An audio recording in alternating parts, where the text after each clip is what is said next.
Creatures of Ava is a brand new open-world action-adventure game that's also a day one title on Game Pass. It's a cozy game about rescuing creatures from the planet of Ava. I've been loving my time with the game so far, and I think it's definitely worth checking out. But there are quite a few things I've discovered that I wish I knew sooner. Hey everybody, I'm Dylan. Welcome to Beep Boop Loot, where we help casual gamers make the most of their game time, and we strongly believe that a game doesn't have to be a 10 out of 10 for you to love it. Here are 12 tips and tricks for Creatures of Ava that will help you make the most of your time with the game. I've broken these up into 3 categories: gameplay, progression, and quality of life. Plus, I've included a super helpful skill tree unlock that will make crafting potions way easier.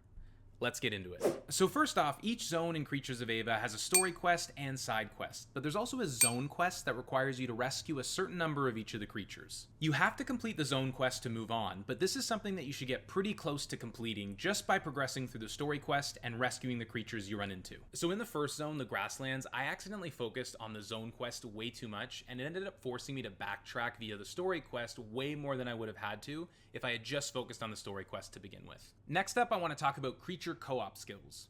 Every creature you encounter on Ava has special skills you can use to solve environmental puzzles, but only once you've charmed and tamed them. Importantly, you have to take a picture of a creature for your Avapedia before their skills are revealed. So like for me, when I jumped into the second biome and was introduced to the next round of creatures, there was this one creature that I thought looked really interesting, and there was this new kind of environmental puzzle. I'm not going to say what it was because I don't want to spoil it, but when I saw it, I was pretty sure this new creature would be able to help me, but when I charmed it and tried to take it over and use its skill, it wouldn't let me because I hadn't taken a picture of it yet. So if you find yourself in a similar position where you're trying to experiment with a new creature and you're not able to, make sure you have a picture of them in your Avapedia and you should be good to go. So every creature on Ava needs a certain combo of notes played on your flute to be charmed.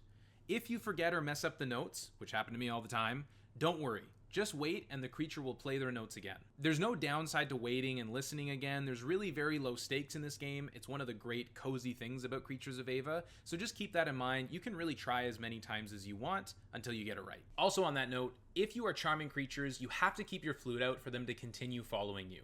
So if for any reason you have to put your flute away. Put your flute! If you have to put your flute away, just start playing again. You won't have to go through the minigame for any creatures you've already charmed. They'll just start following you right away. Also, kind of a sub tip here, if you lose track of some of the creatures that were following you and you want to rescue them still, just backtrack from wherever you found them. Your flute will almost be like a magnet or radar, and eventually that creature will hear that and come running.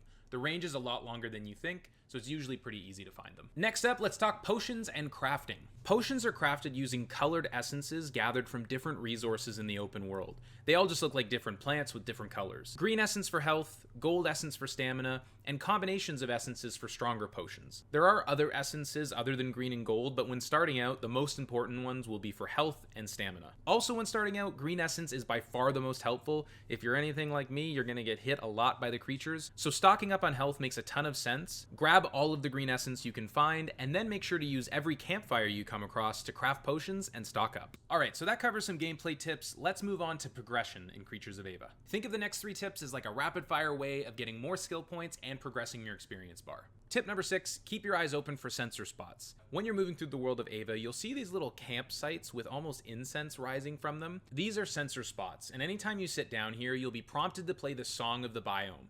It's a quick little mini game, and by doing it, you actually get free research points to help progress your experience bar. Stop for all of these and play your flute. Also, a little bonus tip here, make sure to wear headphones when you're at the sensor spots. When you play that song and you're sitting in nature, it just again adds to that cozy ambiance of this game, and you're really missing out if you're not listening to the music while you're playing.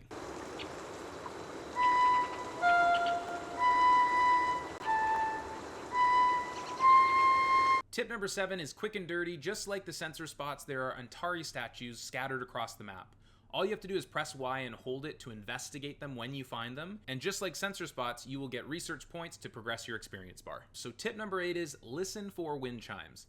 Anytime you find a wind chime, if you take a picture of it, you'll automatically get a skill point, so it's always worth hunting these down. But how do you reliably find them? As you're moving through Ava, you'll actually hear like a wind chime sound cue that sounds something like this.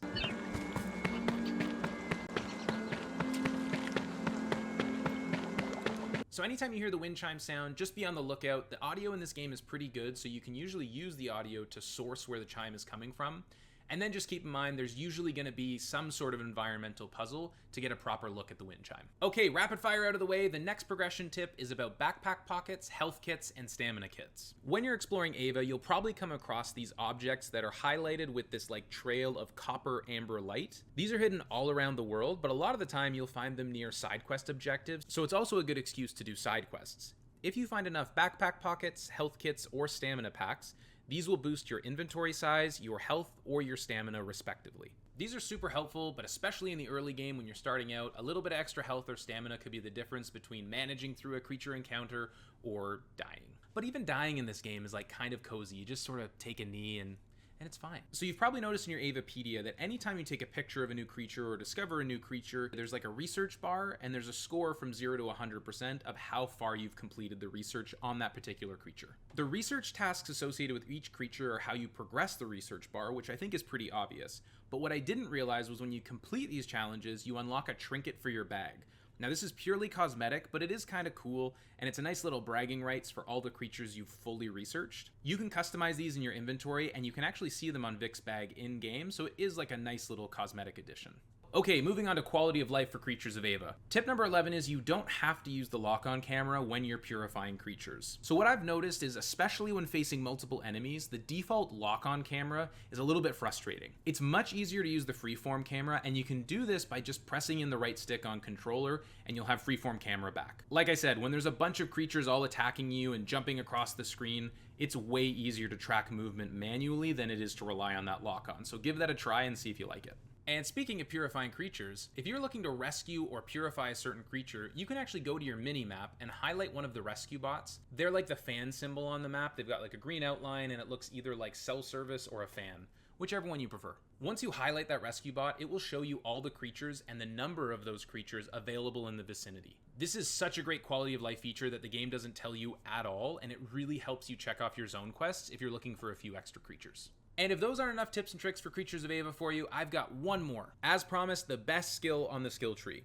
Early on in the game, this unlocks, you'll see a skill called Crafting Expert. The Crafting Expert skill opens up a mini-game that allows you to craft 1 to 2 extra potions per craft. This is huge for keeping yourself stocked with stamina and health potions early game. Also, it is a super easy mini-game. It's just like a slider moving across the screen, and if you landed in the perfect zone, you get 2 extra potions. If you landed in the good zone, you get 1 extra potion. It's super easy to master, and once you do, it means that every time you gather resources for 1 potion, you basically get 3. So what do you think of Creatures of Ava so far? Are you playing the game? Are there any tips and tricks you've come across that you think would be helpful that we've missed?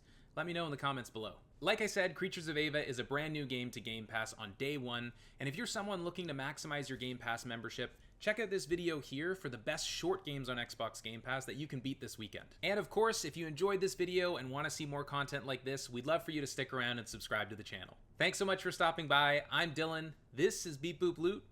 We'll see you in the next one.